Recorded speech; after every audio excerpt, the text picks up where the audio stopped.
নিশিরা 76 জিনপুরের রহস্য। রাত 12টার সময় একা ছাদে বসে আছে প্রিয়া। সে প্রায়ই এটা করে।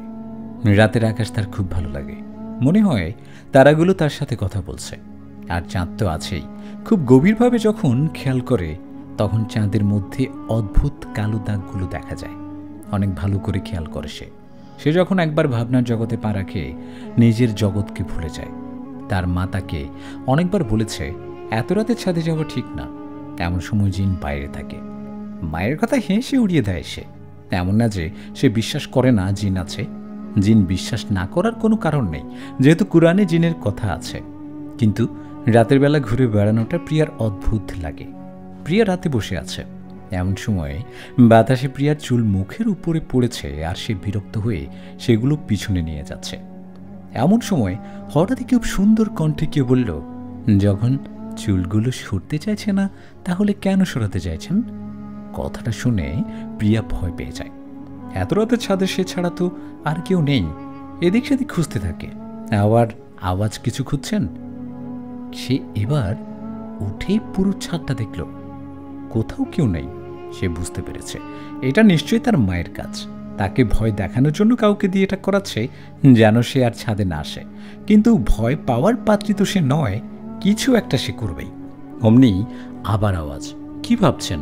প্রিয়া বলল, কে কে আপনি? সামনে আসুন। আওয়াজটা থেমে গেল। আর কোনো শব্দ হচ্ছে না, কিন্তু ফুলের সুগন্ধ সে পাচ্ছে। কিন্তু শুধু তাদের ছাদে কেন, দূর দূরান্ত পর্যন্ত কারো ছাদেই কোনো ফুল গাছ নাই। আর গন্ধটা অদ্ভুত। তার মনে হয় না এমন গন্ধ সে আগেও পেয়েছে। কিন্তু তাও কিভাবে বুঝলো যে এটা ফুলের গন্ধ? সে ভাবল আজ নিচে যাই, কাল একে ধরার সম্পূর্ণ প্রস্তুতি নিয়ে আসব।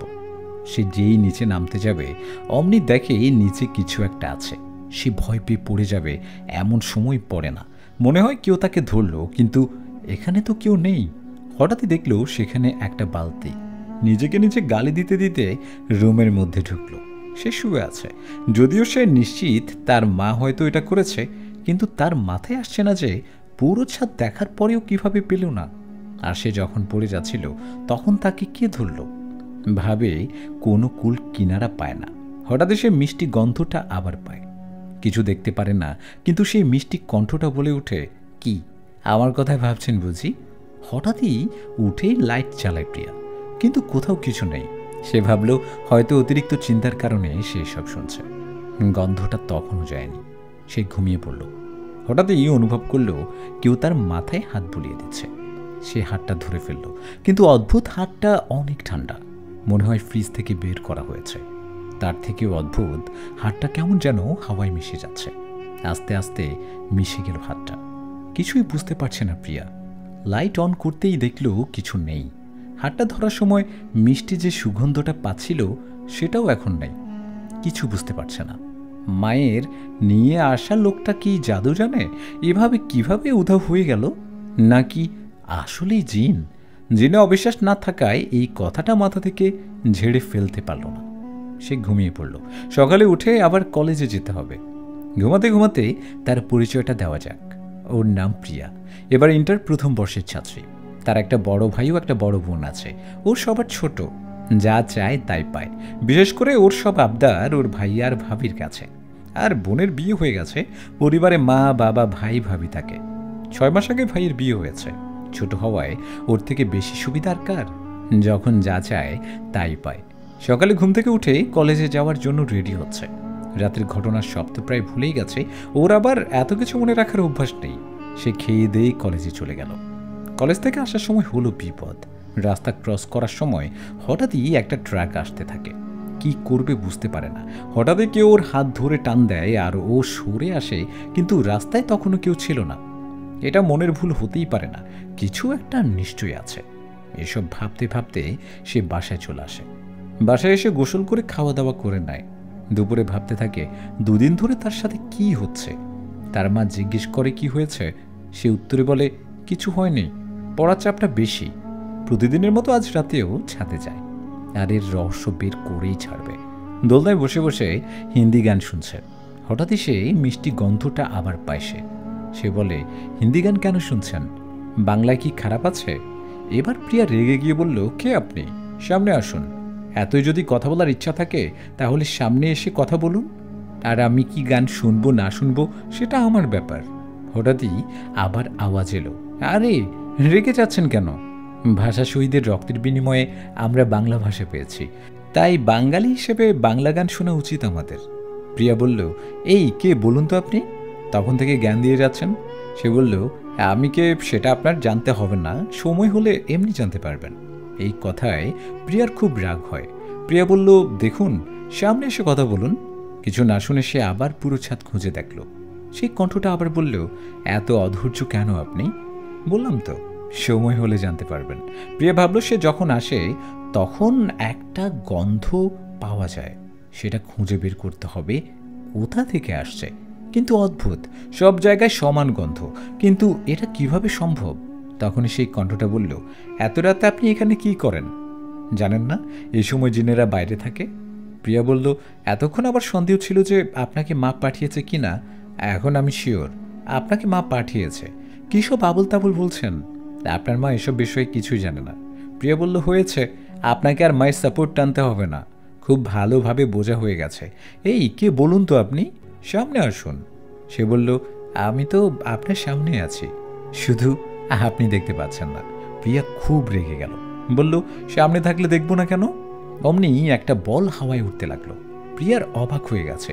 সেই কণ্ঠটা বলল, এটা আমার হাতে আছে, কিন্তু আপনি আমাকে দেখতে পাচ্ছেন না। প্রিয়া ভয় পেয়ে নিচে চলে গেল। নিচে গিয়ে সে দরজা বন্ধ করে দেয়। সে ভাবছে, এটা কি হলো? সে রাতে গন্ধটা আর সে পেল না, কিন্তু ভয়ের কারণে সারা রাত সে ঘুমাতে পারছে না। সকাল হতেই একটু ঘুমালো সে। ঘুম থেকে ওঠার পর এমনি তার কিছু মনে থাকে না, কিন্তু এবার মনে হচ্ছে সে এটা ভুলতেই পারবে না। কলেজে যাওয়ার জন্য রেডি হয়, খাবার টেবিলে গিয়ে খাবার খায়। আর ভাই জিজ্ঞেস করে, কী রে, তোর কি মন খারাপ? ও বলে, না আসলে পড়ার চাপ বেশি, বেশি করে পড়া দেয়। ওর ভাই বলল, বেশি পড়লে তোর তো লাভই, জ্ঞান অর্জন তো তোরই হবে। প্রিয়া আর কিছু বলে না। এক সপ্তাহ খুব স্বাভাবিক, সে আর ছাদে যায় না, সেই গন্ধটাও আর পায় না। এক সপ্তাহ পর কিছুটা স্বাভাবিক হয়। সেদিন কলেজ থেকে বাসায় এসে দেখে কেউ নেই, মা ছাড়া। মাকে জিজ্ঞেস করলো, সবাই কোথায়? মা বলল, ভাবি তার বাবার বাসায়, আব্বু বাজারে, আর ভাইয়া কাজে। ভাইয়া কাজে গেছে, তার মানে আজকে আবার নতুন কিছু নিয়ে আসবে। ফ্রেশ হয়ে খেয়ে নেয়, তারপর টিভি দেখতে থাকে। হঠাৎই ক্রলিং বেল বাজলো। ভাইয়ার আসার সময় হয়ে গেছে। তাড়াতাড়ি দরজা খুলে দিয়ে ভাইয়াকে জড়িয়ে ধরে বলে, আজ কি এনেছিস? সে সব সময় এটা করে, কিন্তু পারফিউমের গন্ধে বুঝলো এটা ওর ভাই না, কারণ ওর ভাই এই পারফিউম ব্যবহার করে না। তাকে ছেড়ে দিয়েই দেখলো লম্বার মতো একটা ছেলে, ফর্সা রং, তবে সূর্যের তাপে নাক মুখ লাল হয়ে গেছে, সিল্কি চুল। দেখে বোঝা যায় রেগুলার জিমে যায়। সাদা শাড়ির সাথে জিন্স প্যান্ট, দেখতে খুবই সুন্দর। প্রিয়া বলল, সরি, আসলে আমি ভেবেছিলাম আমার ভাই। ছেলেটা বলল, ওকে। তখনই মা ভিতর থেকে আসলো, বলল, প্রিয়া কে এসেছে? প্রিয়া বলল, তুমি এসে দেখে যাও। প্রিয়ার মা আসতেই ছেলেটা সুন্দর করে তাকে সালাম দিল। সে সালামের উত্তর দিয়ে বলল, কি চাও বাবা? সে ছেলেটি বলল, আমার নাম আবির, ঘর ভাড়ার অ্যাড দেখে এখানে আসলাম। প্রিয়ার মা বলল, একটা ঘর, তোমাদের সমস্যা হবে না তো? ছেলেটা বলল, না, আমি একাই থাকবো। প্রিয়ার মা বলল, তোমার বাবা মা? আবির বলল, তারা আর এই পৃথিবীতে নেই। প্রিয়ার মা বলল, ও, আমি আসলে বুঝতে পারিনি। ছেলেটা বলল, ঠিক আছে। প্রিয়ার মা বলল, তুমি যদি আমাদের সাথে থাকো তাহলে কি সমস্যা হবে? আমাদের সাথেই খাবে আর থাকবে, নিজের পরিবারের মতো ভাববে। ছেলেটি বলল, ঠিক আছে। এভাবে তারা সব ঠিক করে নিল। প্রিয়ার খুব খারাপ লাগছে, এইভাবে অপরিচিত একজনকে জড়িয়ে ধরল। ওর ভাইয়া আসলে খাবারের প্যাকেটটা ওর হাতে দিল আর বলল, কি হয়েছে আমার বোনটার? খুশি মনে হচ্ছে না তো? প্রিয়া বলল, কিছু না। হঠাৎ সে শুনতে পেল একটা আওয়াজ, ওই ছেলেটা রুমের দিকে থেকে আসছে। তারা সবাই যেতেই দেখলো ছেলেটা রান্না করতে যাচ্ছিল, কিন্তু সব পুড়ে গেছে, কিছুই হচ্ছে না। তখন প্রিয়ার মা বলল, আরে তুমি এসব কি করছো? ছেলেটি বলল, রান্না করতে চাইছিলাম, আমি রান্না জানি না, তাই এমন হয়ে গেল। প্রিয়ার মা তখন বলল, তোমাকে না বলেছি আমাদের সাথে খাবার খেতে? কি দরকার এগুলো করার? তখন ছেলেটি বলল, সরি আন্টি, আর হবে না। তখন সবাই চলে এলো আর কাজের লোকটাকে বলল এগুলো পরিষ্কার করে দিতে। রাতের বেলা প্রিয়া রুমে যাওয়ার সময় দেখে ছেলেটা কোথাও যাচ্ছে। প্রিয়া বলে, এত রাতে কোথায় যাচ্ছেন? ছেলেটা বলল, এই তো ছাদে যাচ্ছি। আপনি যাবেন? তখনই প্রিয়া বলল, না না, ছাদে যাবেন না। ছেলেটা বলল, কেন? মেয়েটি বলল, এত রাতে ছাদে যাওয়ার কি দরকার? ছেলেটি বলল, কেন? আপনি কি ভয় পান নাকি? প্রিয়া বলল, ভয় কেন পাবো? ছেলেটি বলল, তাহলে চলুন। প্রিয়া ভাবল, যদি দুজন যায় তাহলে হয়তো জিন আসবে না, আর অনেকদিন ছাদে যায় না, তাই রাজি হয়ে গেল। ছাদে যাওয়ার পর ছেলেটি বলল, আমি কি আপনার নাম জানতে পারি? প্রিয়া বলল, আমার নাম প্রিয়া। আপনার নাম? ছেলেটি বলল, আবির। প্রিয়া বলে, কি করেন আপনি? আবির বলে, আমি ঢাকা ইউনিভার্সিটিতে বাংলা বিভাগে পড়ি, এবার অনার্স ফাইনাল ইয়ার। আপনি কি করেন? প্রিয়া বলল, আমি ইন্টার প্রথম বর্ষের ছাত্রী। আবির বলল, তাহলে তো তুমি আমার অনেক ছোট। তুমি করে বললে কি সমস্যা আছে? প্রিয়া বলে, না, আপনার ডিটেলসে কিছু বলুন। আবির বলে, ছোটবেলায় মা মারা যায়, বাবার সাথে থাকতাম, লেখাপড়ার জন্য ঢাকায় আসি। একদিন শুনি বাবার নেই, তাকে কবর দিয়ে আবার ঢাকায় চলে আসি। এমনি বাড়ির রাজশাহী, ভাই বোন নেই, এক কথায় আমি এতিম। এভাবে তাদের মধ্যে কিছুক্ষণ কথা হলো। তখন আবির বলল, তোমার সাথে কথা বলতে বলতে পিপাসা লেগে গেছে, পানি খেয়ে আসছি। এটা শুনে প্রিয়া বলল, আমিও যাব। আবির বলল, আমি এখনই চলে আসব। তোমার কি ভয় করছে নাকি? ভিতর ডিম বলেই হাসতে শুরু করলো। প্রিয়া বলল, নিজের বাড়িতে ভয় কিসের? আমি ভয় পাই না, একা থাকবো তাই বলছিলাম। আবির বলল, আমি এখনই চলে আসব। আবির যাওয়ার পরেই সেই গন্ধটা আবার পায় প্রিয়া। ভয় পেয়ে যখনই চলে যাবে তখনই সে কণ্ঠটা বলে, প্লিজ যাবেন না, আমার একটা কথা শুনুন। প্রিয়া বলে, কি বলতে চান? আর আপনি আমার কাছে কি চান?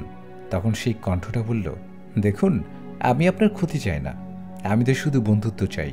এতক্ষণ ওই ছেলেটা আপনার সাথে ছিল তাই কিছু বলতে পারিনি। প্রিয়া বলল, কি বলতে চান আপনি? সে বলল, আপনি কি আমার বন্ধু হবেন?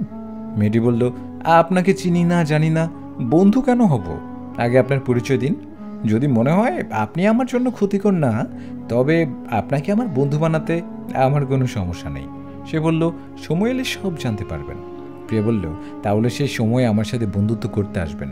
এই বলে যখন প্রিয়া চলে যাচ্ছিল তখন সে আবার বলল, ঠিক আছে, আমি আমার পরিচয় দিব। প্রিয়া বলল, বলুন। তখন সে বলতে শুরু করলো, আমি একটি জিন, আমার নাম আদিল, এখানে আশেপাশেই থাকি। প্রিয়া বলল, আকাশে থাকেন? তখন আদিল বলল, না, আল্লাহ মানুষের জিনকে সৃষ্টি করেছে তার ইবাদতের জন্য। জিনরা মানুষের মতোই হয়ে থাকে, তবে রূপ পাল্টানোর একটা বিশেষ ক্ষমতা তারা রাখে। মানুষ যেভাবে কঠোর পরিশ্রম করে জীবিকা নির্বাহ করে, জিনেরাও মানুষের রূপে তা করে, শুধু তাদের জগৎটা ভিন্ন। প্রিয়া আগে এসব বিষয় কিছুই জানতো না। আদিল বলল, এখন কি আমার সাথে বন্ধুত্ব করা যায়? প্রিয়া বলল, ভেবে দেখছি। এমন সময় হঠাৎই আবির চলে আসলো আর বলল, কার সাথে কথা বলো? প্রিয়া বলল, নিজের সাথে, আসলে আমি নিজের সাথে কথা বলতে ভালোবাসি। আবির বলল, ও, আমি তো ভাবলাম তুমি বুঝি তোমার বয়ফ্রেন্ডের সাথে কথা বলছিলে। প্রিয়া বলল, এত রাতে কিভাবে কথা বলবো? তখন আবির বলল, ফোনে। প্রিয়া বলল, আমার কাছে এখন ফোন নেই, ঘরে আছে। আবির কিছু বলল না, একটু মুচকি হাসলো। প্রিয়া জিজ্ঞেস করলো, হাসছেন কেন? আবির বলল, মুচকি হাসি দেওয়ার সুন্নাত। এভাবে তারা অনেকক্ষণ কথা বলল। রাতে ঘুমানোর সময় সে তার রুমে আবার সেই গন্ধটা পায়। আদিল বলে, কি হলো, কিছু ভাবলে? প্রিয়া বলল, হ্যাঁ। তখনই বলল, কি?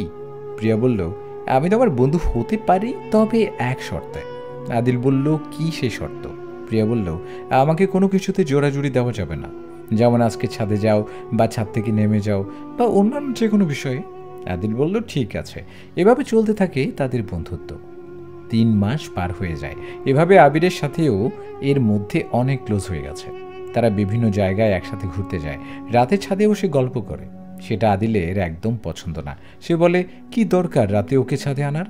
শুধু শুধু ওর জন্য আমি থাকতে পারি না। প্রিয়া বলে, তোমার মতো ও তো আমার ফ্রেন্ড। এমনি একদিন আবিরের সাথে ঘুরতে বেরিয়েছে প্রিয়া। যদি একবার প্রিয়া কারোর সাথে বাইরে যায়, যার সাথে যাবে সে শেষ। অনেক জায়গায় ঘুরবে, খাবে, মনে হয় পুরো পৃথিবীটা ওর হয়ে গেছে। তেমনি ঘোরা শেষে বাসায় এসে দেখে কেউ বাসায় নেই। মার ভাবি হাসপাতালে, ভাবির শরীর তেমন ভালো না, আর ভাইয়া আর আব্বু কাজে। তারা দুজন সোফার রুমে বসে টিভি দেখছে। এমন সময় আবির বলে, ইউ নো হোয়াট, তোমার সাথে কোথাও যেতে আমি মাঝে মাঝে ভয় পাই। প্রিয়া বলে, কেন? আবির বলে, তুমি যে পরিমাণ ঘোরো আমার পা ব্যথা হয়ে যায়। প্রিয়া বলে, ভালোই তো। আবির বলে, হাসো হাসো, বেশি করেই হাসো, দেখবে দাঁত সব খুলে পড়ে যাবে একদিন। প্রিয়া বলে, খারাপ দোয়া দিবেন না তো। আবির বলে, আচ্ছা সরি। দুজনেই হাসতে লাগলো। এমন সময় একটা কল আসলো। প্রিয়া কল ধরতে দেখে তার মা ফোন করেছে। প্রিয়া বলে, হ্যালো মা, বলো। মা বলে, খুশির খবর আছে, তুই আজ বাসা থেকে কোথাও যাস না। প্রিয়া বলে, কি হয়েছে মা? মা বলে, তোর ভাবি মা হতে চলেছে, আমরা মিষ্টি নিয়ে আসছি। প্রিয়া বলে, ওকে মা, তাড়াতাড়ি আসো। ফোন রাখতেই আমি জিজ্ঞেস করলো, কি হয়েছে? ও আবিরকে ধরে বলল, আমাদের পরিবারে নতুন মেহমান আসছে। আবির বলল, কে? প্রিয়া বলল, ভাইয়ার আর ভাবির মেয়ে। আবির ওকে ছাড়িয়ে বলল, তুমি কিভাবে জানলে মেয়ে হবে? তখনই প্রিয়া বলল, আমার তো মেয়ে ভালো লাগে, আর আমার ভালো লাগার সব জিনিস আমার ভাইয়া আমাকে দেয়।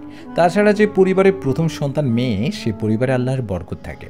আবির বলল, ঠিক, আমারও মেয়ে পছন্দ, আমি চাই আমারও প্রথম মেয়ে হোক। কিছুক্ষণের মধ্যেই সবাই বাসায় চলে এলো। খুব আনন্দে মজা করলো তারা। আবিরও ওদের সাথেই ছিল। সবাই খুব মজা করছিল। রাতে রুমে গিয়ে দেখে একটা ছায়া তার ঘরের মধ্যে। তার বুঝতে বাকি রইল না এটা আদিল। সে লাইট না জ্বালিয়ে খাটে এসে বসলো আর বলল, জানো আজকে কি হয়েছে? সে বলল, জানি, তোমার ভাবি মা হতে চলেছে। প্রিয়া বলল, কিন্তু তোমাকে এত আপসেট লাগছে কেন? তুমি কি এতে খুশি না? সে বলল, তবে। প্রিয়া বলল, তবে কি? আদিল বলল, তুমি ওই ছেলেটাকে জড়িয়ে ধরেছ, আমি দেখেছি। প্রিয়া বলল, তাতে কি হয়েছে? সে বলল, আমাকে একটা সত্যি কথা বলবে? প্রিয়া বলল, কি? সে বলল, তুমি কি ওই ছেলেটাকে ভালোবাসো? প্রিয়া বলল, কি সব আবল তাবল বকছো? আমি ওকে কেন ভালোবাসবো? আদিল বলল, না, তুমি ওকে ভালোবাসো। প্রিয়া রেগে গিয়ে বলল, হ্যাঁ, যদি ভালোবাসি তবে তোমার কি? যাও এখান থেকে, ভালো লাগছে না আমার। প্রিয়ার কথা শুনে আদিলের খুব রাগ হয়। আদিল চলে যাবে এমন সময় আদিল বলে, কি এমন বলেছে আমি যে তোমাকে চলে যেতে বলছো? সত্যিটা বলেছি, তাই খুব খারাপ লাগছে, তাই না? আসলে সত্যি এটাই যে তুমি ওকে ভালোবাসো আর আমাকে ঘৃণা করো। প্রিয়া বলে, দেখো, ফালতু কথা বলো না, আমাদের মধ্যে তেমন কিছু নেই। আদিল বলে, তা তো খুব ভালোভাবেই দেখতে পারছি। প্রিয়া তখন বলে, ওকে ফাইন, আমাদের রিলেশন চলে, কিন্তু যদি চলে তো তোমার কি? তোমাকে আমার ফ্রেন্ড বানিয়েছি, মানে এই না যে তুমি আমার লাইফের সিদ্ধান্ত নিবে। আমার যা ইচ্ছা আমি তাই করি। আজ পর্যন্ত আমাকে বাধা দেওয়ার কারো সাহস হয়নি, আর তুমি এই 3 মাসে এত সাহস পেয়ে গেছো? চলে যাও, আর কখনো আমার সামনে আসবে না। আদিল বলে, ওকে, চলে যাচ্ছি, তবে শুনে রাখো, তুমি যদি আবিরকে ভালোবাসো তাহলে হয়তো তোমার ভালোবাসা পাবে, কিন্তু সর্বোচ্চ ভালোবাসা পাবে না, কারণ আমার চেয়ে বেশি তোমাকে কেউ ভালোবাসতে পারবে না। প্রিয়া বলে, মানে? আদিল বলে, আমি তোমাকে খুব ভালোবাসি প্রিয়া, অনেক বেশি। যেদিন প্রথমবার এখান দিয়ে যাচ্ছিলাম তখন তোমাকে দেখি, এত রাতে একটা মেয়ে ছাদে বসে আছে, তোমার সাহসে আমি মুগ্ধ হই। প্রায় প্রতিদিন তোমাকে দেখি, কিন্তু কথা বলার সাহস হয় না। সেদিন বাতাসে যখন চুলগুলো উঠছিল আর তুমি সরিয়ে দিচ্ছিলে, সেটা পৃথিবীর সবচেয়ে সুন্দর দৃশ্য ছিল। কিছু কিছু বলতে চাইনি, কারণ তুমি ভয় পাবে, কিন্তু কথাটা না বলে থাকতে পারলাম না। প্রিয়া বলে, কী সব আবল তাবল বকছো? তুমি আমার জাস্ট ফ্রেন্ড। আদিল বলে, আমাকে শেষ করতে দাও প্লিজ। প্রিয়া বলে, চুপ। আদিল বলে, সেদিন যখন ভয় পেয়ে চলে গেলে খুব কষ্ট হয়েছিল, ভাবলাম হয়তো তোমাকে হারিয়ে ফেলবো, কিন্তু না। পরের দিন তুমি এলে, ভাবলাম এবার তোমার সাথে বন্ধুত্ব করব, ভালো না বাসো কিন্তু সাথে তো থাকবে। সেদিনও চলে গেলে, চাইলে তোমার ঘরে যেতে পারতাম, কিন্তু এতে তুমি অনেক ভয় পেতে, তাই কখনো তোমার রুমে যায়নি। কিন্তু বিশ্বাস করো, প্রতিদিন ছাদে তোমার জন্য অপেক্ষা করতাম, কিন্তু তুমি আসলে না। কিন্তু 1 সপ্তাহ পরে আসলে আবিরের সাথে, ভাবলাম তোমার ভাই, কিন্তু কথা শুনে তা মনে হলো না। সেদিন তোমার সাথে বন্ধুত্ব করলাম, কিন্তু ওই আবিরের জন্য সব কথা তোমাকে বলতে পারিনি। আমাদের মাঝে কাটা হয়ে দাঁড়িয়েছে ওই আবির। তুমি আমার চেয়েও বেশি ওকে সময় দাও, আমার ভালোবাসাটা কখনো বোঝার চেষ্টাও করনি তুমি। প্রিয়া তখন বলে, বাজে কথা বন্ধ করো। আদিল বলে, প্রিয়া, আমি তোমাকে খুব ভালোবাসি। প্রিয়া রেগে গিয়ে ফুলদানিটা আদিলের দিকে ছুঁড়ে মারে। আদিল সরে যায়। প্রিয়া বলে, আর কখনো যদি আমার আশেপাশে দেখি তাহলে আমার চেয়ে খারাপ কেউ হবে না, দেখে নিস। এই কথা শুনে আদিল জানালা দিয়ে বের হয়ে গেল, আর প্রিয়া ঘরে বসে কান্না করতে শুরু করলো। হঠাৎই কেউ তার কাঁধে হাত রাখলো। সে দেখলো এটা আবির। আবির বলল, কান্না করছো কেন প্রিয়া? একটু আগে তো খুব খুশি ছিলে। প্রিয়া বলল, কিছু না। আপনি এখানে কেন এসেছেন? আবির বলে, কেন? আমার কি এখানে আসা মানা? প্রিয়া বলে, না, কিন্তু এত রাতে আমার রুমে আসার কোনো কারণ তো থাকবে। আবির বলে, না, আসলে রুমের মধ্যে খুব আওয়াজ হচ্ছিল, তাই ভাবলাম তোমার কোনো প্রবলেম হয়েছে হয়তো। প্রিয়া বলে, না, কিছু হয়নি, আপনি এখন যান। আবির বলে, প্রিয়া, তোমার কি কিছু হয়েছে? আমাকে বলতে পারো। প্রিয়া তখন বলে, না, কিছু না। আবির ঘর থেকে চলে গেল আর প্রিয়া ঘুমিয়ে পড়ল। 2 দিন তেমন কিছু হলো না, কিন্তু কয়েকদিন ধরে প্রিয়ার খুব আদিলের কথা মনে পড়ছে। প্রায় 1 সপ্তাহ হতে চলল। তাতে প্রিয়ার কি? এতে তো তার কোনো দোষ নেই। জিন হয়ে কিভাবে একটা মানুষকে ভালোবাসে? সে ভালোবাসলেও আমি পারবো না। পরের দিন প্রিয়া যখন কলেজ থেকে ফিরছিল, তখন হঠাৎই তার সামনে একটা গাড়ি চলে আসে। সে ভাবল, আগেরবার যেমন আদিল বাঁচিয়েছে, এবারও কি বাঁচাতে পারবে? হঠাৎই তার হাত ধরে কেউ টান দেয়, আর প্রিয়া তার উপর পড়ে যায়। চোখ খুলে দেখে এটা আবির। আবির বলে, এবার কি উঠবে? নাকি আমার ভর্তা বানানোর পর উঠবে? প্রিয়া আবিরের উপর থেকে উঠে গেল আর রেগে গিয়ে বলল, প্রিয়া বলল, আপনি এখানে কি করেন? আবির তখন বলে, বাহ, নিজের জীবন বাজি রেখে তোমাকে বাঁচালাম, এখন আমার উপর রাগ দেখাচ্ছে? ভালো ভালো, যার যাই হোক তাতে আমার কি? প্রিয়া তখন বলে, জীবন বাঁচানোর জন্য ধন্যবাদ। এই বলে প্রিয়া চলে যাচ্ছিল। আবির পিছন থেকে হাত ধরে তার কাছে নিয়ে আসলো। আবির বলে, রেগে আছে নাকি আমার সুইটি? প্রিয়া রাগ করলে আবির ওকে সুইটি ডাকে। না, আমাকে একা থাকতে দিন।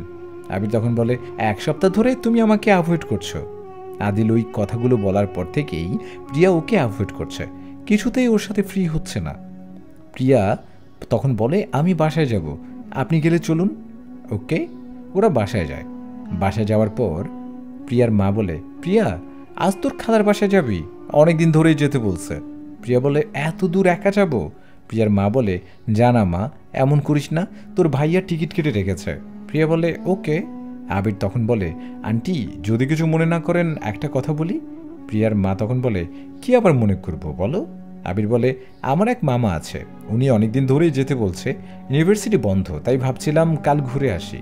প্রিয়ার মা বলে, ঠিক আছে, তবে তারা কোথায়? আবির বলে, তেঁতুলিয়া। প্রিয়ার মা বলে, প্রিয়ার খালার বাড়িও সেখানে, তোমরা কিন্তু একসাথেই যেতে পারো। আবির বলে, আমার কোনো সমস্যা নেই, তবে প্রিয়া মনে হয় যেতে চায় না। কেন? ও কেন যেতে চাইবে না? অবশ্যই যাবে। প্রিয়া আর কিছু বলল না, মনে মনে আদিলের কথা ভাবছে। হঠাৎই জানালা দিয়ে একটা ছায়া আসলো আর লাইটগুলো নিভে গেল। প্রিয়ার বুঝতে বাকি রইল না এটাকে। আদিল বলল, আবিরের কথা ভাবছিলে? প্রিয়া বলল, সবসময় আবির আবির করবে না তো, ভালো লাগছে না। আদিল তখন বলে, সরি, আমার কথা তো ভালো লাগবে না, তোমার তো ওকে ভালো লাগবে। প্রিয়া বলল, আদিল প্লিজ চুপ করো, আমার এসব ভালো লাগছে না। আদিল তখন একদম চুপ। প্রিয়া বলে, আমি তোমাকে দেখতে চাই। আদিল বলে, কেন? প্রিয়া তখন বলে, আমার খুব ইচ্ছা জিন দেখার। এতদিন তো দেখতে চাওনি, নাকি ওর সাথে ব্রেকআপ হয়েছে, এখন আমাকে লাগবে? প্রিয়া ওর কথায় খুব রেগে যায় আর বলে, যদি সামনে আসতে না ইচ্ছা হয় তো চলে যাও। সরি, আজকে তুমি আমাকে দেখবে। লাইটটা অন হয়ে গেল। প্রিয়া বলে, আবির আপনি? আদিল তখন বলে, তুমি আবিরকে এতই ভালোবাসো যে আমার মধ্যেই ওকে দেখছো? প্রিয়া দেখলো এটা আবির না, তবে চেহারার অনেকটা আবিরের সাথে মিলে। প্রথমবার যে কেউ কনফিউজ হয়ে যাবে, হয়তো হবে না, এটা ওর মনের ভুল। আদিল তখন বলে, কি হলো? প্রিয়া তখন বলে, কিছু না, আমি ঘুমাবো, তুমি প্লিজ যাও। আদিল তখন বলে, প্রিয়া, আমি তোমাকে ভালোবাসি। প্রিয়া বলে, সব সময় এক কথা ভালো লাগে না, যাও এখান থেকে, আমরা শুধু ফ্রেন্ড ছিলাম, আর কিছু না। আদিল বের হয়ে গেল, তবে বোঝা গেল খুব কষ্ট পেয়েছে। তাতে প্রিয়ার কি, সে আর আবির তেঁতুলিয়ার উদ্দেশ্যে বাসে রওনা হয়েছে। 1 ঘন্টা কোনো কথা বলেনি প্রিয়া, আবিরও বলেনি। তবে 1 ঘন্টা পর আবির বলে, কি হয়েছে টমেটো? প্রিয়া বলে, টমেটো আবার কে? আবির বলে, তোমার নতুন নাম। প্রিয়া একদম চুপ। আবির বলে, প্রিয়া, তুমি কি কোনো কারণে আমার উপর রেগে আছো? প্রিয়া বলে, কই না তো, এমনি কথা বলছি না। অ্যাভয়েড করছো আমাকে? না না, তেমন কিছু না। হঠাৎই ব্রেক লাগলো আর সবাই ভয় পেয়ে গেল। ড্রাইভার বলল, টায়ার পাঞ্চার, সবাইকে এখনই নেমে যেতে হবে। সবাই খুব রেগে গেল, সামনে জঙ্গল ছাড়া কিছুই নাই। এমন সময়ে গাড়ি নষ্ট খুব বিরক্তিকর ব্যাপার। সবাই ড্রাইভারকে গালি দিতে দিতে নেমে গেল। আবির আর প্রিয়াও নামলো। সবাই সামনে এগিয়ে যেতে লাগলো। প্রিয়া কিছু না খেয়ে এসেছে, তার ওর খুব ক্ষুধা পেয়েছে, কিন্তু আবিরকে লজ্জায় বলতে পারছে না। আবির বলল, একটু বসো, আমি আসছি, কোথাও যেও না। প্রিয়া বলে অনেকক্ষণ ধরে বসে আছে, ওর আসার খবর নেই, যাত্রীরা সবাই চলে যাচ্ছে, আর একজন কেউ দেখা যাচ্ছে না। ও কি আবার আমার কথা ভুলে গেল নাকি? ভাবতে ভাবতে আবির চলে আসলো, সাথে কিছু খাবার। আবির বলে এগুলোই পেলাম, খেয়ে নাও। প্রিয়া বলে কোথায় গিয়েছিলেন আপনি? আবির বলে এগুলো আনতে। প্রিয়া বলে এতক্ষণ লাগে? আবির বলে হ্যাঁ। প্রিয়া আর আবির দুজনই খেয়ে নেয়। পানির বোতল নিয়ে দেখে পানি নাই, আবার যায় পানি আনতে। প্রিয়া বলে আল্লাহই জানে এখন আবার কতক্ষণ লাগবে। হঠাৎই পেছন থেকে কেউ তার মুখ চেপে ধরল আর প্রিয়া অজ্ঞান হয়ে গেল। চোখ খুলতেই দেখতে পায় তার সামনে আবির। না, আবির না, আদিল এটা। প্রিয়া বলে আমি এখানে কেন? আদিল বলে কি ভেবেছিস তুই আমার ভালোবাসাকে মূল্য না দিয়ে অন্য আরেকজনকে ভালোবাসবি, আর আমি কিছুই বুঝবো না? আমাকে অবহেলা করে অন্য কাউকে ভালোবাসবি, আর আমি চুপ করে থাকবো? হাতে একটা ছুরি দিয়ে তুই যদি আমার না হোস তাহলে আমি তোকে কারো হতে দেব না। অমনি একটা আওয়াজ শুনল, কেউ বলল আচ্ছা ও যদি তোর হয় তাহলে তুই সবার হতে দিবি আদিল? প্রিয়া তাকিয়ে দেখে আবির। আদিল বলে তুই এখানে? আবির বলে তুই কি ভাবলি তুই ওকে নিয়ে আসলি আর আমি বুঝতেও পারবো না? আদিল উদা হয়ে গেল। আবির ওর পিছনে যেতে চেয়ে ও গেল না, প্রিয়ার হাত বাঁধা ছিল। ও খুলে দিলে ওকে জড়িয়ে ধরল প্রিয়াও। আবির তখন চোখ বন্ধ করো বলল। প্রিয়া বলল কেন? আবির বলল করতে বলছি করো। চোখ বন্ধ করার পরেই প্রিয়ার অদ্ভুত লাগছে, মনে হয় ও মাটির উপরে নেই। চোখ খুলে দেখে আবির ওকে নিয়ে আকাশে উঠছে, ও পড়ে যাবে। এমন সময় আবির ওকে ধরে পড়ল। আবির বলে জীবনের শেষ নিঃশ্বাস পর্যন্ত এভাবে ধরে রাখবো তোমায়। প্রিয়া বলে কে আপনি, আর কেন আমাকে সারা জীবন ধরে রাখবেন? আবির বলে কারণ তোমার কাছে আছে আমার মানে জিনের ভালোবাসা। প্রিয়া বলে মানে কি বলতে চান আপনি, আর আপনি আকাশে কিভাবে উঠছেন? আবির বলে জিন আকাশে উঠতে পারে তাই আমিও উঠছি। প্রিয়া বলে কি আপনি জিন? আবির বলে প্রিয়া তখন বলে আদিলের সাথে আপনার কিসের সম্পর্ক? আবির বলে ও আমার ভাই হয়, কিন্তু ও খুব খারাপ জিন। আপাতত বেশি কিছু তোমার না জানলেও হবে, চুপচাপ থাকো। কিছুক্ষণ পরে তার একটা জায়গায় নামে। আবির বলে তোমাকে নিয়ে আর উঠতে পারছি না, একা উঠতে উঠতে এখন আর দুজনে উড়া সম্ভব না। প্রিয়া কিছু বলল না। আবির আর হাঁটতে থাকলো।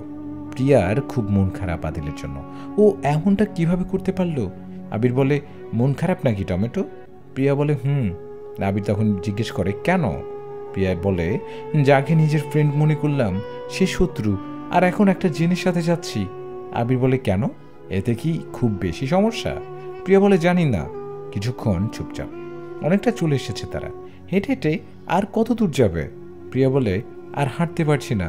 আবির তখন বলে প্রিয়া বলে কি আবির বলে কিছু না। বিয়ে করবে আমাকে?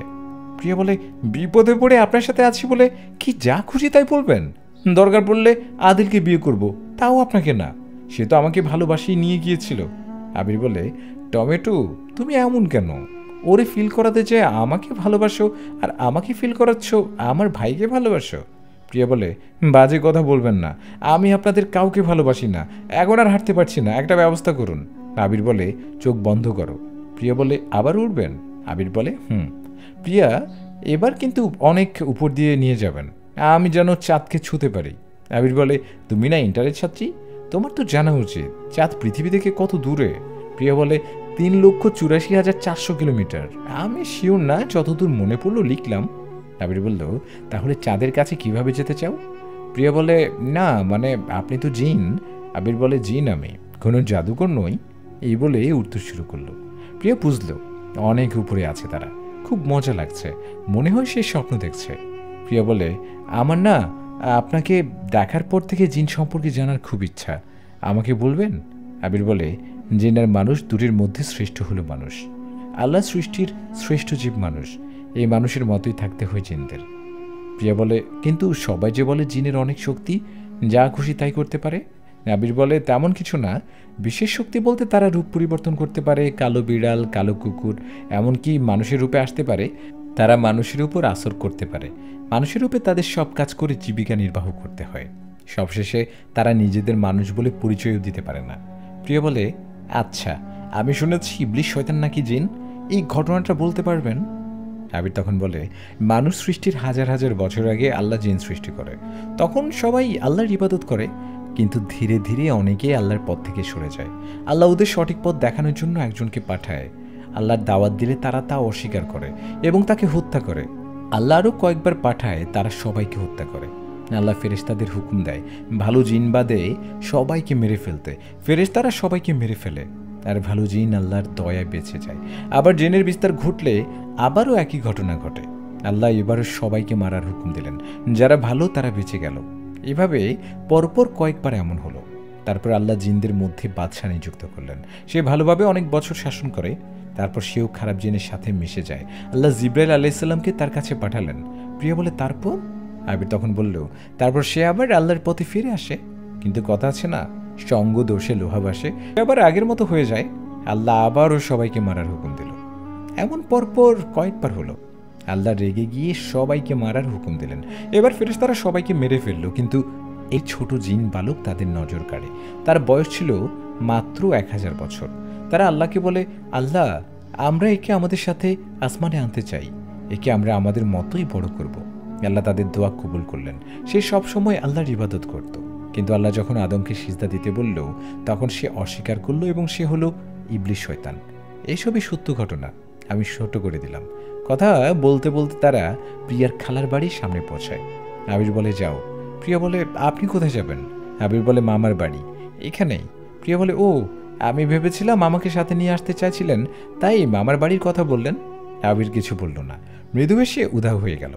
প্রিয়া ওর খালার বাড়িতে ভোরে পৌঁছালো। সবাই ওকে দেখে খুব খুশি। অনেকদিন পর মেয়েটা এসেছে, খুব আদর পাচ্ছে সবার।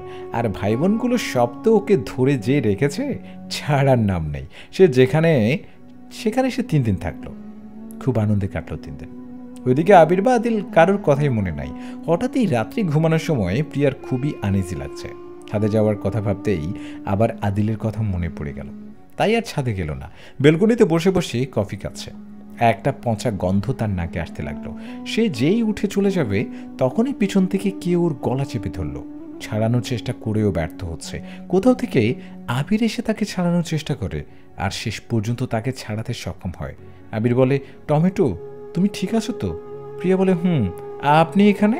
আবির বলে, তোমার জন্য এসেছি। আমি যে তোমাকে অনেক ভালোবাসি। তোমাকে বিপদে রেখে কিভাবে যাব? প্রিয়া বলে, হুম। আবির বলে, আমাকে বিয়ে করবে প্রিয়া? প্রিয়া বলে, জিন বিবাহ না জায়েজ। আবির বলে, আমি যাই, কিন্তু একটা সময় ঠিকই তুমি আমাকে মেনে নেবে। 1 সপ্তাহ পরে খালার বাড়ি থেকে সে যখন আসবে, তখন ভয় পায়, যদি কিছু হয়। কিন্তু কি হবে? হ্যাঁ, আবির তো এখানেও চলে আসছে। প্রিয়া বলে, আপনি এখানে? আবির বলে, হুম, তোমার জন্যই তো এলাম। তো কোথায় যাচ্ছ? বাসায় নাকি? প্রিয়া বলে, হুম। আপনিও কি বাসায় যাচ্ছেন? আবির বলে, হুম, কয়েকদিন পরে যেতে চাচ্ছিলাম। কয়েকদিন আগে যা হলো। প্রিয়া বলে, আবির, আপনি জিন তাই না? আবির বলে, কোনো সন্দেহ? প্রিয়া তখন বলে, না, তবে কি? প্রিয়া বলে, আদিল তো আমাকে ছাদে দেখে পছন্দ করেছে। আপনি আমাকে কখন পছন্দ করলেন, আর আমার বাড়িও চলে এলেন? আবির তখন বলল, আদিল আমার ভাই, ও কখন কি করে না করে তা আমি জানি। যখন বুঝলাম ও তোমাকে ভালোবাসে, তখন মনে হলো এটা ভুল, তাই আটকাতে চলে এলাম। কিছুটা অস্বস্তিকরভাবে উত্তর দিল। প্রিয়া বলে, তাহলে আপনি আমাকে কেন ভালোবাসেন? আবির বলে, আসলে আসার পর তোমার পার্সোনালিটি দেখে এত ভালো লাগলো যে নিজেই তোমাকে ভালোবেসে ফেললাম। প্রিয়া বলে, ভাইকে সরিয়ে নিজে সে জায়গা নিতে চাওয়াটা কি শত্রুর মতো কাজ না? আদিল তো আমাকে আগে পছন্দ করেছে। আবির তখন বলে, জানি না, তোমার যা খুশি করো। আবির সব উত্তর দিলেও প্রিয়ার কাছে খুব একটা বিশ্বাসযোগ্য হলো না ব্যাপারটা। কিছু একটা গন্ডগোল নিশ্চয়ই আছে। আগেরবার তারা উড়ে এসেছিল রাতে, কিন্তু এখন তো আর তা করা যাবে না। সবার সামনে এমন করা অসম্ভব। তারা একটা অটো নিল। অটোটা অনেকক্ষণ ধরেই চলছে, থামার নামও নেই। আবির তখন বলে, প্রায় 4 ঘন্টা ধরে চলছি, আর কতক্ষণ? এত বড় রাস্তা তো এটা না। অটো ড্রাইভার তখন বলল, ওখান দিয়ে অনেক জ্যাম, তাই এখান দিয়ে নিয়ে আসলাম। আবির আর কিছু বলল না। চলতে চলতে সন্ধ্যায় আজান হয়ে গেল। অমনি অটো ড্রাইভার হাসতে শুরু করলো, আর হাসতে হাসতে উদাও হয়ে গেল। আর আবির আর প্রিয়া নিচে পড়ে গেল। প্রিয়া বলে, এটা কি হলো? আবির তখন বলল, মেবি এটা কারোর চাল, আমাদের ফাঁসাতে চাইছে। প্রিয়া বলে, কে হতে পারে? আদিল? আবির বলে, না। প্রিয়া বলে, হতেই তো পারে। আবির তখন বলল, আমাদের কোনোভাবে কেউ ফাঁসাতে চাইছে, আমাদের যেভাবেই হোক না কেন বের হতে হবে। হঠাৎই একটা আওয়াজ ছিল, তোরা কখনোই এই মৃত্যুর জাল থেকে বের হতে পারবি না, এখান থেকে বের হওয়ার একটাই রাস্তা, এখান দিয়ে বেরোতে হলে কিছু না কিছু হবেই, হা হা হা বলেই আওয়াজটা মিলিয়ে গেল। প্রিয়া বলে, তো আমাদের এখানে ফাঁসানোর জন্য আটকানো হয়েছে? কার কি লাভ আমাদের সাথে এটা করে? শুধু আদেলি এটা করতে পারে, আর কেউ না। আবির বলে, হতে পারে, চলো বের হওয়ার রাস্তা খুঁজি। এতক্ষণে তারা খেয়াল করলো তারা খুব গভীর জঙ্গলে আছে। এখান থেকে বের হওয়া খুব সহজ না। আবির প্রিয়াকে নিয়ে আবার উঠতে শুরু করলো। অনেকক্ষণ ধরে উঠছে, কিন্তু পাহাড় আর গাছপালা ছাড়া কিছুই দেখতে পাচ্ছে না। প্রায় 7 ঘন্টা উড়ার পর একটা গ্রাম দেখতে পেল। মনে হয় এবার এখান থেকে বেরোতে পারবে।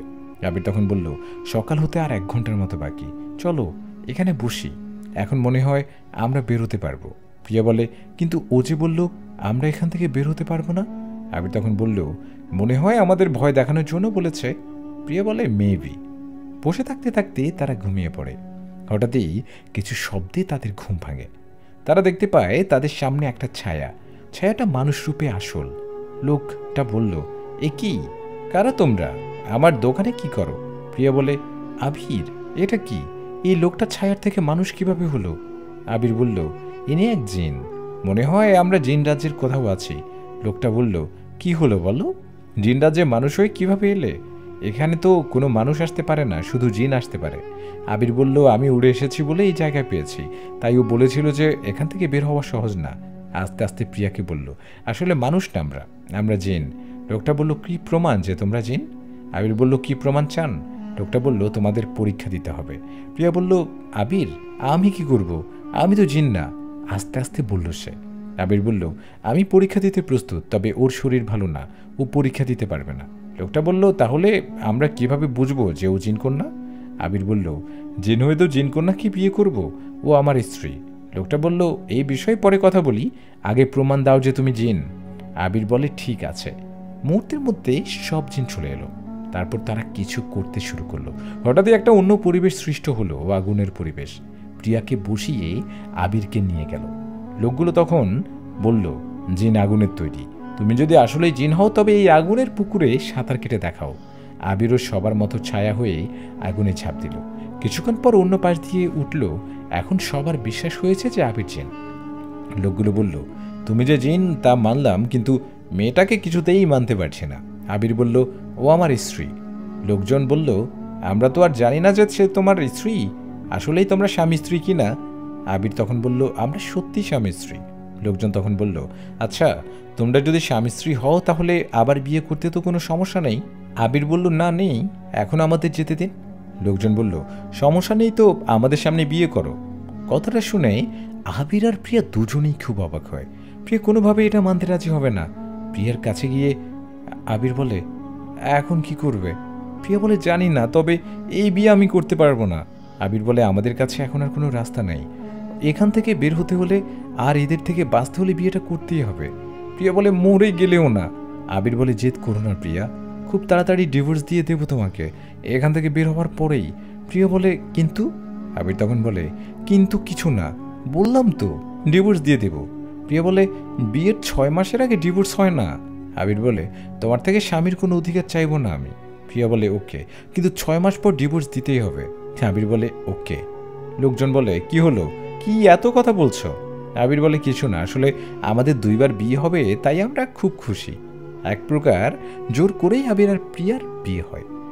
আর তারপর না চাইতেই দুজনকে এক রুমে ঢুকিয়ে দেয়। কিন্তু আবির প্রিয়ার বিশ্বাস রাখে আর সোফায় ঘুমিয়ে পড়ে। কিন্তু আবিরের সাথে ওর বিয়ে তো জায়েজ না, কারণ জিন বিবাহ না জায়েজ।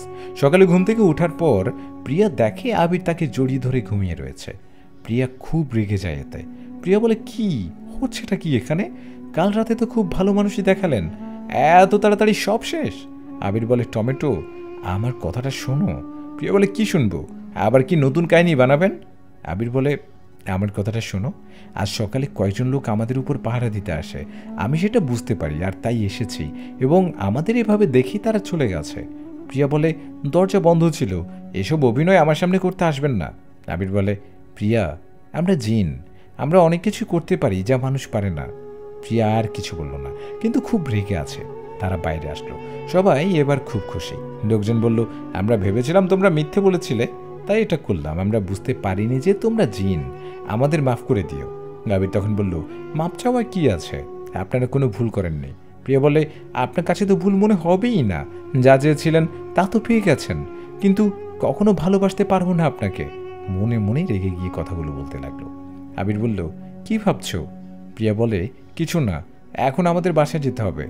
তারা আবির আর প্রিয়াকে বাইরে যাওয়ার রাস্তা দেখিয়ে দিল। সামনে যেতেই এক হাত আবিরের গলা চেপে ধরল। ভয়ানক দুর্গন্ধ ছড়াচ্ছে সেখান থেকে। আবির আর প্রিয়া দুজন মিলে ছাড়ানোর চেষ্টা করছে, কিন্তু পারছে না। এমন সময় আদিল ওই রাতে ধারালো ছুরি মারল। অমনি হাতটা আবিরকে ছেড়ে দিয়ে প্রিয়াকে আদিলকে ধরল। অদৃশ্য আওয়াজ আসতে লাগলো। অদৃশ্য আওয়াজ বলল, আদিল, তুই আমাকে ধোঁকা দিয়েছিস, তোকে আমি ছাড়ব না। আদিল বলল, আবির, তুমি জিনকন্যাকে নিয়ে এখান থেকে যাও। আবির বলল, তোমাকে রেখে আমি কোথাও যাব না। আদিল বলে, দেখো, পাগলামি করো না, ওকে নিয়ে তুমি যাও, নইলে আমরা তিনজনেই বিপদে পড়ব।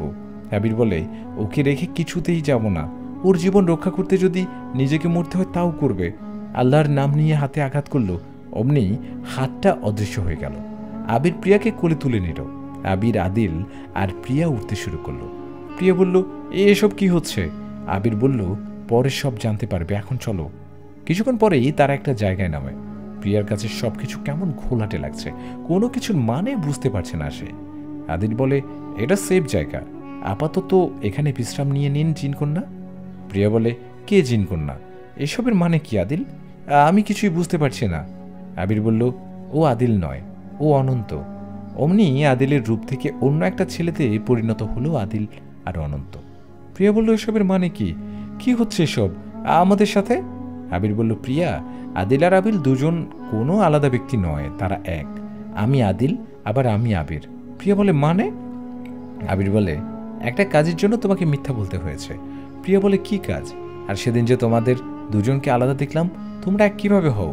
আবির বলে, সেদিন তুমি যে আদিলকে দেখেছো সে অনন্ত ছিল, আমার কথা সেটা করেছে, সেই শয়তানকে ধোঁকা দেওয়ার জন্য আমরা এটা করি। প্রিয়া বলে, আমি কিছু বুঝতে পারছি না, প্লিজ আমাকে বুঝিয়ে বলো। আবির তখন বলে, প্রিয়া, তুমি কোনো সাধারণ মেয়ে না, তুমি একটা জিনকন্যা, কিন্তু ছোট থেকেই তুমি বিশেষ শক্তির অধিকারী হবে সেটা জানতে পারে ওই শয়তান। তাই সেই শয়তানটার নজর তোমার উপর পড়ে। ইবলিশের উদ্দেশ্যে তোমাকে বলি দিয়ে সবচেয়ে বেশি ক্ষমতা অর্জন করতে চায়। এটা বুঝতে পেরে তোমার বাবা মা তোমাকে লুকিয়ে ফেলতে চায়, কিন্তু জিন জগতের যেখানেই তোমাকে লুকিয়ে রাখ না হোক না কেন, সে খুঁজে পাবেই। তাই তারা সিদ্ধান্ত নিল মানুষের মাঝে লুকিয়ে রাখবে তোমায়। সেদিন তোমার জন্ম হয় আর তোমার বাবা মা তোমাকে লুকানোর ব্যবস্থা করে। তারা দেখে হাসপাতালে এক মহিলার মৃত বাচ্চা হয়েছে, কিন্তু তারা কেউ জানে না যে বাচ্চাটা মৃত, তার সাথে তোমার বদল করায়। আর তখন থেকেই তুমি ওই পরিবারের সদস্য। প্রিয়া বলে, এইসব কি বলছেন? মা, বাবা, ভাইয়া কেউ আমার আপন নয়? কান্না করতে করতেই কথাগুলো বলতে থাকে প্রিয়া। আবির বলে, দেখো, প্লিজ কান্না করো না, শক্ত হও। প্রিয়া বলে, আপনি বলুন, তারপর কি হয়? আবির তখন বলে, তুমি সেখানে বড় হও, আর সে শয়তান তোমার আসল বাবা মায়ের উপর রেগে যায় আর তাদের হত্যা করে। তারা অভিশাপ দেয়, আমার মেয়ের হাতেই তোর মৃত্যু হবে। সে তাদের কথা হেসে উড়িয়ে দেয়। ও তোমাকে খুঁজতে থাকে এবং তোমাকে খুঁজে পায়। সে বুঝতে পারে তোমাকে সাধারণ কোনো জিন নিতে পারবে না। যে সারা জীবন ভালো কাজ করেছে তাকে দিয়ে এ কাজ করাতে হবে। তাই ও আমাকে এটা করতে বলে। আমি অস্বীকার করি। তখন সে আমার পরিবারকে বন্দী করে। আমি বললাম, তুমি তাদের মারতে পারবে না, অপবিত্র কোনো শক্তি তাদের সামনে যেতে পারে না। প্রিয়া বলে, তারপর? আবির বলে, তারপর ও বলল, তাদের মারতে পারবো না তো কি হয়েছে, না খাইয়ে মেরে ফেলবো বলেই হাসতে থাকে। আমি ভয় পেয়ে যাই। এই পৃথিবীতে তারা ছাড়া আর কেউ নেই আমার। তখন আমি আদিলের রূপে ছিলাম। বাইরের মানুষ আমাকে এই রূপে দেখত, আর আমার আসল রূপে আমি আবির। তার কথা শুনে আমি আদিল হয়ে তোমার কাছে আসি তোমাকে নিয়ে যেতে, কিন্তু তোমাকে ধীরে ধীরে ভালোবেসে ফেললাম। এতটাই ভালোবাসি তোমাকে যে হারানোর কথা চিন্তাও করতে পারিনি। আমি কি আমার পরিবারের কথা ভাববো নাকি আমার ভালোবাসার? প্রিয়া তখন বলে, তাহলে আদিল আর আবির এই দুরূপে আমার কাছে কেন আসলেন? আবির তখন বলে, আদিলের রূপে তোমার ক্ষতি করব এটা বোঝাতে চেয়েছিলাম ওই শয়তানকে, কিন্তু আমার আসল রূপ তো জানতো না। সেই রূপে তোমাকে সাহায্য করি। আর সেদিন তোমাকে মারার যে প্ল্যানটা ছিল সেটা আমার ছিল। আদিলের রূপে ছিল অনন্ত। এতে ওই শয়তানটা বিশ্বাস করলো যে আমি তার পক্ষে, আমার বিপক্ষে। অন্যদিকে আমার এই রূপও জানতো না, তাই আমাদের বিপদে ফেলার জন্য ওই গ্রামে পাঠায়। সেখান থেকে যখন ফিরে আসি তখন সরাসরি আমাদের উপর আক্রমণ চালায়। অনন্ত আদিল রূপে আমাদের সাহায্য করে, কারণ আমি এর মধ্যে আমার বাবা মাকেও ছাড়িয়ে নিয়েছি খুব কষ্টে। এখন আমার ভালোবাসাকে বাঁচাবো। প্রিয়া বলে, কিন্তু আমরা এখন কি করব? এমনি মা বাবা চিন্তা করছে, 2 দিন ধরে বাড়িতে যায় না। অনন্ত বলে, যতক্ষণ না পর্যন্ত আপনি ওই শয়তানকে মারবেন ততক্ষণ পর্যন্ত আপনি কোথাও যেতে পারবেন না, আর ওকে শুধু আপনিই মারতে পারেন। প্রিয়া বলে, আমি তাকে কিভাবে মারব? আবির বলে, সাধারণ মানুষ যেভাবে মারো, তোমার মধ্যে ওকে মারার শক্তি আছে, তাই ওকে মারতে পারবে। এমন সময় হঠাৎই গাছপালা উড়ে যাচ্ছে, প্রচণ্ড হাওয়া, এক নিমিষেই যেন সব তোলপাড় হয়ে যাচ্ছে। আবির আর অনন্তর গলা চেপে ধরল এক ভয়ানক চেহারার লোক, আর বলতে শুরু করলো, কি ভেবেছিলি এত সহজে পার পেয়ে যাবি? ধোকা দিবি আমাকে? আবির আর অনন্ত প্রাণপণে ছাড়ানোর চেষ্টা করছে, আর একটু পরেই কেউ বাঁচতে পারবে না। এমন সময় প্রিয়া একটা ছুরি নিয়ে মাথায় আঘাত করে, আর ওইটা মারা যায়, অজ্ঞান হয়ে যায়। আবিরের জ্ঞান থাকে কিন্তু কোনো শক্তি থাকে না। প্রিয়া আবিরকে পানি খাওয়ায়, কিছুক্ষণ পরেই স্বাভাবিক হয়। আর অনন্তর জ্ঞান ফেরানোর চেষ্টা করে, কিছুক্ষণ পরেই তার স্বাভাবিক হয়। আবির আর প্রিয়া বাসা যায়, যেতেই ওর মা ওকে জড়িয়ে ধরে কান্না শুরু করে দেয়। প্রিয়ার মা বলে, কোথায় ছিলি মা? জানিস কত টেনশনে ছিলাম আমরা? আবির বলে, আসলে আমার জন্যই লেট হয়েছে। প্রিয়ার ভাই বলে, মানে? আবির বলে, আসলে আমি জানতাম আমার বাবা মা বেঁচে নেই, কিন্তু দেখলাম বেঁচে আছে, তাদের নিয়ে আসতে আসতে লেট। প্রিয়ার বাবা বলে, তা তো ভালো কথা, ওনাদের একদিন আসতে বলো, পারো তো আজই? আবির বলে, হ্যাঁ নিশ্চয়ই বলবো। ভাবি বলে, আজই আসতে বলো না। আবির বলে, ঠিক আছে। আবিরের বাবা মা প্রিয়াদের বাসায় এলো, সবাই সারাদিন খুব মজা করলো। রাতে আবিরের মা বলে, আপনাদের একটা কথাও বলবো, বলেই ভাবছিলাম। প্রিয়ার মা বলে, কি কথা? আবিরের মা বলে, প্রিয়াকে আমাদের খুব পছন্দ হয়েছে, আপনাদের যদি কোনো সমস্যা না থাকে তবে আবির আর প্রিয়ার বিয়েটা দিয়ে দিতে চাই। প্রিয়ার বাবা বলে, এ তো খুব ভালো কথা, আমাদের কোনো সমস্যা নেই। বিয়ের দিন তারিখ ঠিক করে নিল এবং সময় মতো বিয়েটাও হলো। বাসরাতে প্রিয়া ঘরে বসে আছে, এমন সময় আবির আসলো। আবিরকে প্রিয়া সালাম করলো। প্রিয়া বলল, টাকা দিন। আবির বলল, কিসের টাকা? প্রিয়া বলল, সালাম করলাম যে তার সালামি। আবির বলল, এই নাও। প্রিয়া বলল, টাকা দিন। আবির বলল, দিলাম তো। প্রিয়া বলল, ওইটা সালামি ছিল, দেন মোহরের টাকা দিন। আবির বলল, আমাকে ফকির বানিয়ে ছাড়বে এই মেয়ে। প্রিয়া হাসতে লাগলো। আবির বলে, চলো নামাজ পড়ে নেই। নামাজ পড়ার পর আবির বলল, জিন বিবাহ নাকি না চাইস, আমাকে কেন বিয়ে করলে? প্রিয়া বলে, আমিও তো জিন কন্যা। আবির বলল, এক কথায় পড়ি, এখন খারাপ লাগে না একটা জিনকে স্বামী হিসাবে মানতে? প্রিয়া বলে, এটা আমার অহংকার। প্রিয়া, এই প্রিয়া, উঠে পড়ো, আর কতক্ষণ ঘুমাবি ছাদে? প্রিয়া বলে, কি হচ্ছে? ভাবি বলে, কলেজে যেতে হবে না, সারা রাত ছাদে ঘুমালে চলবে? প্রিয়া বলে, তার মানে এতক্ষণ যা হলো তার স্বপ্ন? ভাবি বলে, কিসের স্বপ্ন? প্রিয়া বলে, কিছু না, সারাদিন এই স্বপ্নের কথা মনে পড়ে ওর খুব ভালো লাগলো। রাতে ছাদে বসে আছে, মনে হতে লাগলো সত্যি যদি আবিরুল লাইফে আসে আর ও হয়ে যায় জিনকন্যা। রাতে ছাদে বসে এগুলো ভাবতে ভাবতে বাতাসে ওর চুল মুখের উপর চলে আসে, আরও বিরক্ত হয়ে সরিয়ে দেয়। এমন সময় মিষ্টি একটি কণ্ঠ বলে, এগুলো এভাবেই থাকতে দিন না। সাথে সে মিষ্টি গন্ধ। আসলে কি ও আবির আসবে? আসলে কি আবির আসবে? যারা ভেবেছিলেন আবির আর আদিল সিম, তারা ঠিকই ভেবেছেন। আর যেহেতু মানুষ আর জিনের বিয়ে হয় না, তাই প্রিয়াকে জিনকন্যা বানিয়ে দিলাম। এটা গল্পের 2টা টুইস্ট, আর শেষ পর্যন্ত পুরো ঘটনাকে স্বপ্নে বানালাম। পরে যদি কখনো সিজন 2 লিখতে চাই তাহলে কাজে দেবে। আদিলকে ছাড়া হিরো হিসাবে ভালোবাসতেন তারা, তাদের হিরোকে পেলেন। এখানেই গল্পটার সমাপ্তি ঘটল।